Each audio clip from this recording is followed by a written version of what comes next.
Hello and welcome back to Real Analysis. And of course, as always, first I want to thank all the nice people on Steady or PayPal. Now we have reached part 39 in our series, and today we will talk about derivatives of inverse functions and in particular about the derivative of the logarithm function. Therefore, please recall that we have defined the natural logarithm log as the inverse function of the exponential function. Also, we already know that the exponential function is differentiable everywhere. And this is what we simply call differentiable. Now, when we look at the coordinate system and at the two graphs of the functions, then we see that we get the logarithm when we reflect the exponential function. Also, we know differentiable means we have a slope here at each point. For example, we have a linearization here. However, when we reflect this linearization, we also get one for the logarithm, which means that the property differentiability here is connected. Hence, the logarithm should also be differentiable. And moreover, we should be able to calculate the slope here when we know this one. Therefore, the question for today is, can we even do this in a general case where we just have an inverse function? In order to answer this, let's take two intervals I and j, and a bijective function from I into j. Now, by the definition of bijectivity, we know there is a well-defined inverse function. And this f inverse goes from j into I. Now, of course, what we have to put in here is the differentiability of the function f at one given point. And as often, we call this point x0. However, now I also want to put in that the slope at this point is not 0. Now, this makes sense when you think of the graphs again. Because a function with slope 0 could look like this. Then at this point here, the slope is exactly 0. Hence we have this constant function as the linearization. Then in the next step, let's reflect the graph to get the inverse function. However, now we would have the strange thing that the linearization at the given point is not a function anymore. We would simply have an infinite slope at this point. Hence for the inverse function we can't have differentiability here. For this reason, we have to exclude such points in the assumption. Okay, now when we fix such a point x0, we can map it to j and then look at the inverse function at this point. Hence, let's simply call this point y0. Now we are interested in the differential quotient for the inverse function, which is given by a limit, which can be calculated with sequences. So we take a sequence yn in j where we exclude y0. However, as always, it should be convergent to this point. Okay, and for the sequence, we look at the difference quotient. So we have f inverse of yn minus f inverse of y0 divided by yn minus y0. Then when we send n to infinity, we get the derivative of f inverse at the point y0.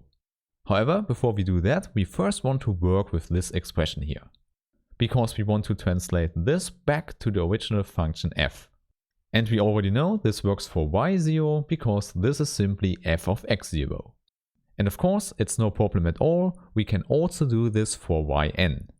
Since by the definition of the inverse function we know there is exactly one point we can call xn that fulfills that f of xn is yn. Of course, this is simply the bijectivity. Okay, then let's put everything in and then we get the following. So as you can see, in the denominator we have f of xn minus f of x0, and in the numerator we have this composition. However, of course, this is simply xn minus x0. Hence, now we recognize this is exactly the reciprocal of the normal difference quotient. And in fact, this is the translation to the function f we wanted. Because now we can simply perform the limit on the left hand side and the right hand side here. And then we get an equality that connects both derivatives. So let's write this down in the next line. So here we see the left hand side is the derivative of the inverse function at the point y0 if it exists. Of course, we hope that we can show the existence with the right hand side. Now the first thing we can do here is to push the limit inside the parentheses by the limit theorems for sequences. However, please note this also only works if this limit exists. And indeed, this is not clear at all. Now the whole limit would be the derivative of f at the point x0 if this sequence goes to x0. Hence, this is what we really need, otherwise the whole calculation wouldn't work. The problem here is we don't know what the limit of xn is because we only know that the limit of yn is y0, which of course we could use here when we apply the inverse function, because f inverse yn is simply xn. Okay, I think at this point you are very well trained at real analysis and recognize this property. Namely, it's by definition the continuity of f inverse at the point y0. Hence, this is a thing we have to assume at the beginning such that this calculation works. But in the case we have it, this is indeed the derivative of f at the point x0. So in short, f prime x0. And there we have it, this is the connection between the derivative of f and the derivative of the inverse function of f. Now, an important thing to note here is that on the left hand side, this -1 denotes the inverse function, and on the right hand side, this -1 denotes just the reciprocal of this number. Okay, then I would say, let's put everything we know now into a nice theorem. So now we know all the assumptions we need and also the outcome. Therefore, let's take intervals again and also a bijective function f. Now, in the case that this function is differentiable at a point x0 with non-vanishing slope, and that the inverse function of f is continuous at the point f of x0 we call y0, then the inverse function is differentiable at this point y0. And in addition, we also know how to calculate this derivative. Namely, it's given by 1 over the derivative of f at x0, where instead of x0 we should write f inverse of y0. Because then we have the same variable on the left hand side and the right hand side, which is much better for explicit calculations. Okay, then I would say let's immediately apply this nice formula for the logarithm. In fact, this will be an example we can easily calculate. So we take log and we want to get the derivative. Here, of course, the name of the variable we want to put in does not matter at all, we can choose any name.